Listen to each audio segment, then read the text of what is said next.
Hello.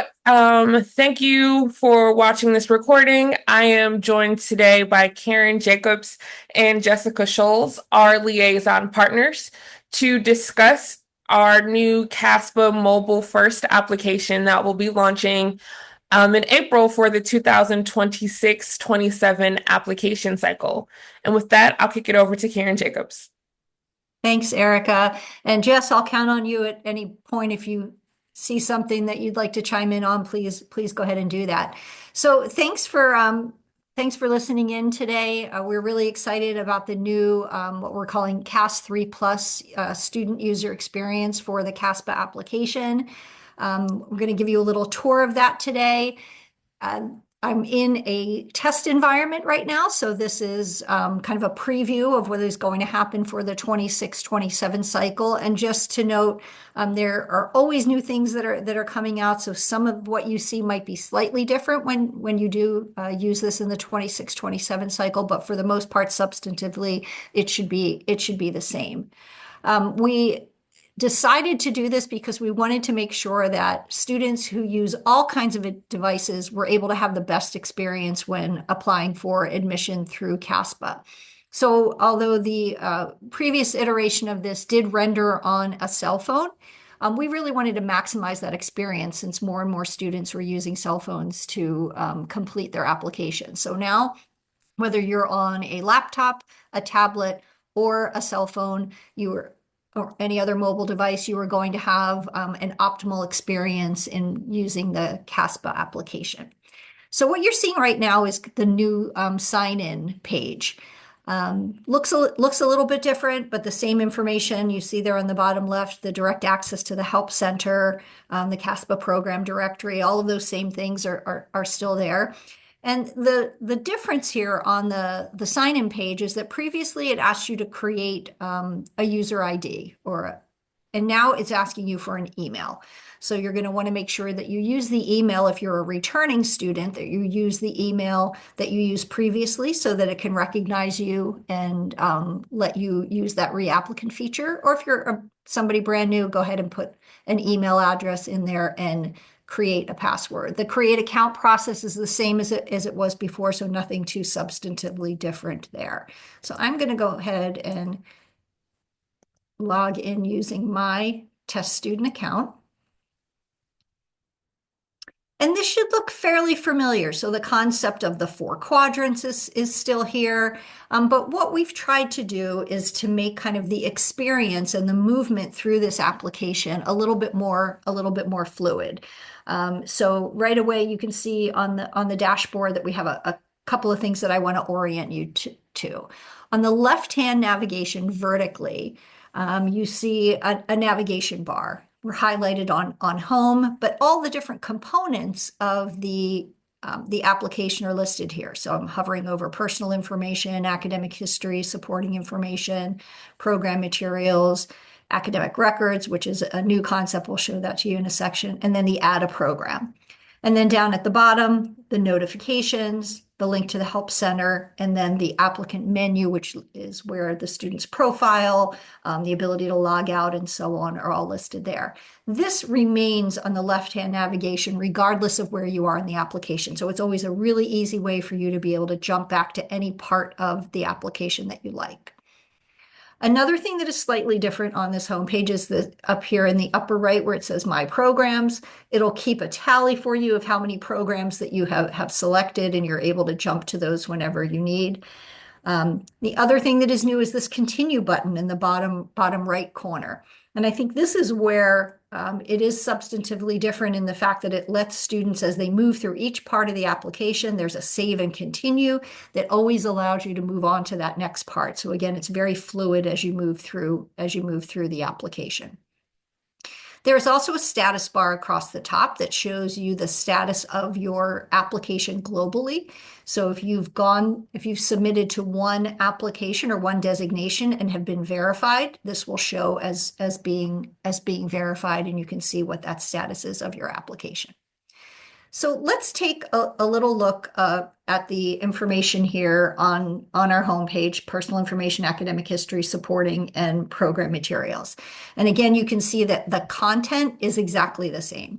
So the information that was provided here, let's take a quick look at biographic, for example. It's all that same information that had been provided before, including any new enhancements that had already been coordinated with our colleagues at PAEA for the CASPA application. So if you see something new, it means that was something that was new and going to be introduced for the 26-27 cycle, not that it was something that was different because of the new user experience.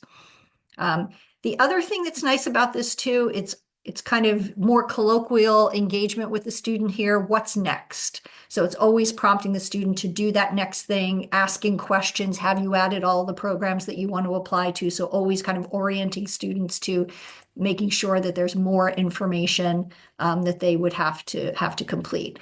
We maintain that same circle here that once it's all completed, you get the fully green circle. So a student would know that they've completed a section. And if a student ever needs to go back to another section, really quick navigation again on the left-hand side, I can hit that home page, or I can jump to any other section by just clicking on one of these icons on the right here. Let me move on to academic history. Again, same thing, looking at colleges attended. And here's where we could come into a little bit different engagement. Our student here has indicated that she's attended the University of Delaware as her primary school, and also LaSalle University. And you see over here, it's saying now that you've entered your college and universities attended, it's time to process your transcripts. So we're telling students that we want them to go to academic records. They could actually click this link here, or it's also over here on the statuses. So we're going to click this link right here, and it takes them to where they can order their official transcripts. Now this process is slightly different as well. They're going to click order. And again, in kind of conversational tone, it's going to ask the student, does LaSalle University offer transcripts through electronic? If you're not sure, go ahead and check. But assuming that they do, the student will say yes. And then we'll say, which one? Is it through the National Clearinghouse, or is it through Parchment? And whatever they select, again, those same clear instructions that we provided students before, and then a link going directly to the National Clearinghouse or Parchment, so that the student can request that official transcript. They're able to do it for all of the institutions that they have attended. And again, always this continue button to kind of bring them through the next part of that process. Now, because I filled out all of the sections in the academic history section, when I hit continue, it brings me back to the home page.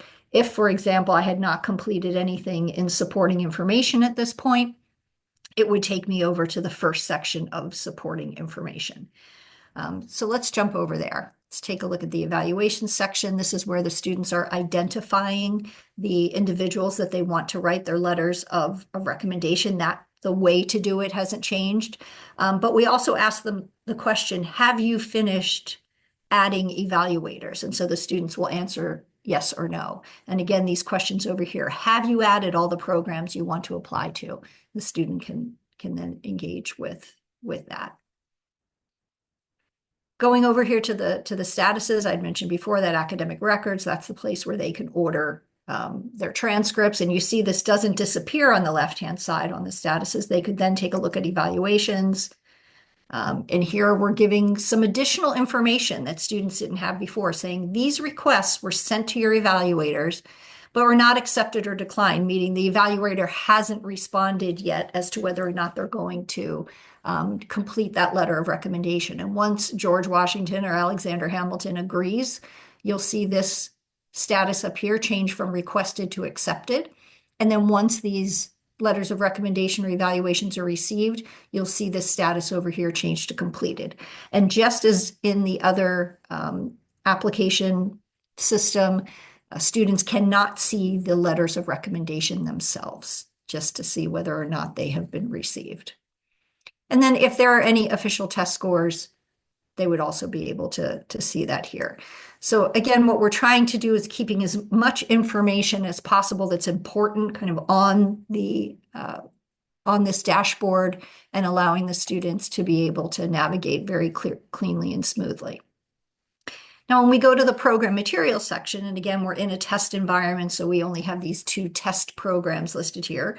A student can click on that test program and start off with the details. So this is where you would see that logo. You would see the information about that program on the home page.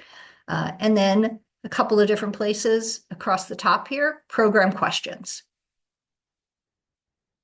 So the schools have configured certain program questions. The students are able to answer those questions here and then move along to documents, uploading or opting out of the documents, and then the prerequisites as well.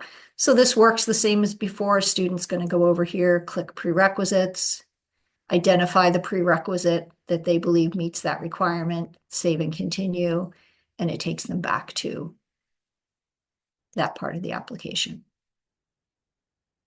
Let me jump back over here. Transcript entry under academic history is a little bit different than it was before. Again, we're trying to provide as much information in a succinct place on the application. So let me go over here to the University of Delaware, and you see our student here has added 2 courses. There's also the option if they're going to have it done through professional transcript entry, and you can see that on the screen here as well. But for a student to add a course, pretty straightforward. Click Add Course. It'll pop up this information. They'll choose a semester based on what they had said when they first added that school, the semesters in which they had attended that school. So those would be the only ones that would be available to them. They could add information, the subject information, so maybe accounting, course code, course title,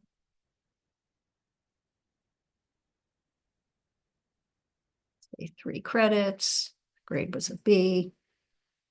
And then previously, these questions here about whether the course was repeated or an honors course or so on were done at the end where it had you go back and identify each individually. Here, this is going to let you do it right when you're filling out the information about that course. So if this was an honors course, I can indicate that right here.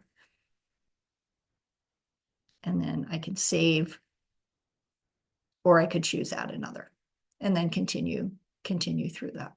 So pretty straightforward, pretty easy for students to be able to go through this process. And again, before they submit, if they wanted to go back and edit any of this, they could do that. As before, we have the chat feature here, and that chat feature is always going to be floating in the bottom right corner here. So we're invoking Cassie, our virtual assistant. Cassie has been upgraded. It's actually upgraded now where it's a natural language processor. So a student can just ask a question, natural language question, get kind of that natural language response. So I think students are going to like this enhancement that's actually available right now. And then they still have access, as they always had, to our help center and the ability to contact us for support through email or through phone. We'll head back over here. Jess, is there anything here that I have missed or that we should point out that is substantively different in terms of navigation for all of this? No, I don't think so. I think that the thing to emphasize, though, is that the functionality is fundamentally all the same. It's really the navigation that is changing. And so I know that we've had kind of the same setup for a long time. We tend to have a lot of reapps that are comfortable with where things are. So I think we just need to make sure we encourage everyone, schools and applicants alike, just to do a lot of clicking around and getting a feel for the new navigation. It's designed to make things easier, but different, is always a little intimidating at first if you're used to it being in a certain location. So I think it's just going to be a lot of clicking around and refamiliarizing everyone with where the items are, but knowing that the items themselves are fundamentally still the same. That's a really good point. To submit the program to you, see, since I have finished all of these sections, the submit button does appear here in the bottom right-hand corner. Because I am in a test environment, it will not allow that for the submission, but that's where that would occur. Erica, is there anything here that you wanted to point out specifically? Not necessarily with the application, but I just would like to remind or state that even though the application functionality is changing, the questions are the same and this information will not impact how your data appears in WebAdmit. So the tiles will still be the same. You'll still be able to find that information. We have not made any changes to WebAdmit. This is only impacting the look and functionality of the CASPA application. That is a very important point. Yes. I'm showing you the add a program section right here. Again, this is a test environment. There's only 2 programs here, but this is where that whole list of programs would be. There's a search feature up here. They can look at it in a little different view if they prefer to look at it like this, or in a list view. The same filters available here. A student can, it will default to all available programs, but if someone wanted to see whether there was a program that has an open date in the future, can click on that. And they also can click on any programs that have closed dates as well. So this is, again, the same function that had been available previously, but it's just being presented in a slightly different fashion. So I think that is our overview for this. Again, just stressing all of the information that was here before is still here. Just have to use your retrain your muscle memory, I guess, to look at things slightly differently. But I think we have been in this for a little bit, and already I'm having been used to that other format before, I'm already seeing the flow here and determining how easy it is to move from section to section here. So I think this is going to be a good experience for students. Thank you, Karen, for providing us with a demo and a walkthrough of the new application platform that's coming out in April. And I would like to reiterate that we, PAEA, will be hosting several training opportunities and chances for you to kind of log into the platform so that you can see what this looks like and update any of your marketing materials or your websites with the updated screenshots, so that you can update that information, and as well as your configuration portal information. So please stay on the lookout for that. And with that, thank you, Karen, and enjoy your day, everyone.